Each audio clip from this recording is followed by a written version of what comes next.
and passionate person. It won't come as a shock to many of you that Angela as a child was very talkative. In fact, so much so that Mom and Dad were often asked whether I was a mute child. We often reminisce about one Christmas morning when she received a microphone for a gift and spent the remainder of the day exclaiming, "It's a microphone! It's a microphone!" while running around the house. Angela's passionate and enthusiastic nature extended to other areas of life as well. For example, she often spent a lot of the time in her childhood upside down. I have no explanation for this, but she had an absolute obsession with standing on her head or walking around on her hands. She also was a lead in some of our plays growing up. We had a Christmas play at our church each year. Angela was the star and would recite hundreds of lines. She would sing solos. By contrast, I once had one role in one of the plays in which I recited one line made up of 2 words, "What's taxes?" And we're not sure if I even did that without hesitation either. One particularly memorable play was safari themed, and Angela as the lead. Don't frown. Angela's the lead, dressed up in a full safari getup, a round safari hat, an attractive jungle shirt, a pair of khaki longer shorts, and many were impressed. She sang and recited lines for an hour plus, but really more impressive to me and a few others who are here this evening is that she did all of that with the world's largest wedgie from a pair of ill-fitting.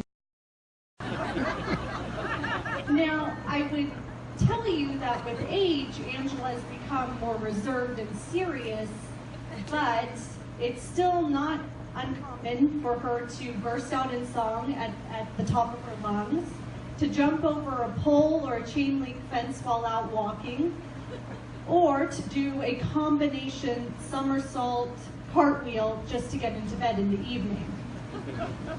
Angela's passion and enthusiasm really is a continuous source of entertainment for many of us here. Durward, you're going to have a lot of fun with that. If I had to list all of Angela's attributes, we really would be here all evening, and I'll try and spare you of that. But one thing I really admire about Angela is her generosity. I know many of you have experienced it, whether it's been her listening ear, a kind word or uplifting story, or a care package or a trip, or just a letter she's written. For me, as her sister, I've experienced it time and again. One special memory is when she planned a trip for the 2 of us to Italy. She decided to leverage her travel points that she had accumulated over the years.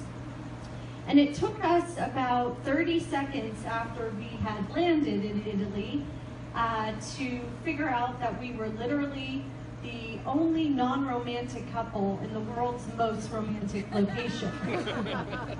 Several times we looked at each other and exclaimed, "We really need boyfriends." The Italians, on the other hand, did not quite understand our relationship. Once, when we were checking into one of these 5-star hotels, the man behind the counter asked if Miss Gray and her partner, Miss Gray, would like 1 key or 2. We ended up experience. We shared pizza and red wine over candlelight. We took a ski lift to the top of Capri Island and sailed away on sunset, and we rode side by side in a gondola down the Grand Canal of Venice. It really was the best and probably only romantic trip a pair of sisters has ever been on. Good luck topping that one with New Zealand, Durward.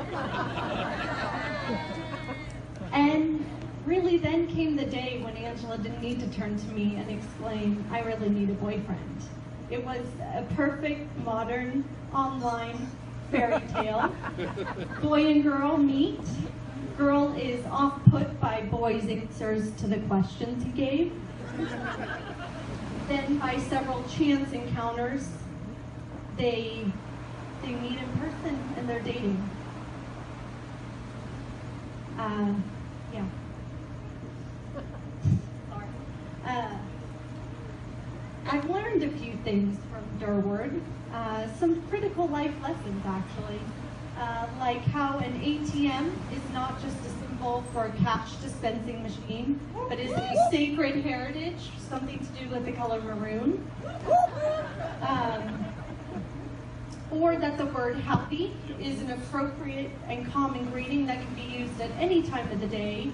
And while I like to follow it with partner, it doesn't have to be. I like to even think that now I can properly pronounce New Orleans, thanks to Durward's license plate. Durward and I think, make a pretty good team. We've done a couple surprises already for Angela, like the famous engagement of the Alexander Calder statue in Balboa Park, or the time that Angela and Durward came walking into a restaurant in Las Vegas there to surprise them. Angela spent the rest of the evening telling the waitstaff or anyone who would listen about how excited she was that her sister and boyfriend surprised her. But really, Durward, you are a compliment to my sister in so many ways. And I love the way you love and care for her. My other half now has another half. And I was never good with fractions, but I do know that somehow we're one whole family now.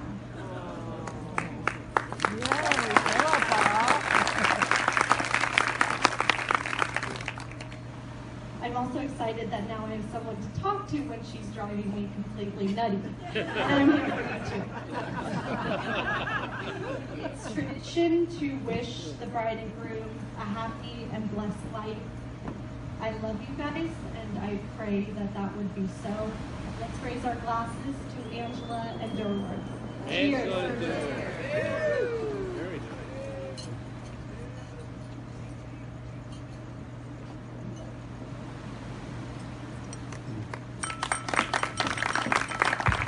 Great job.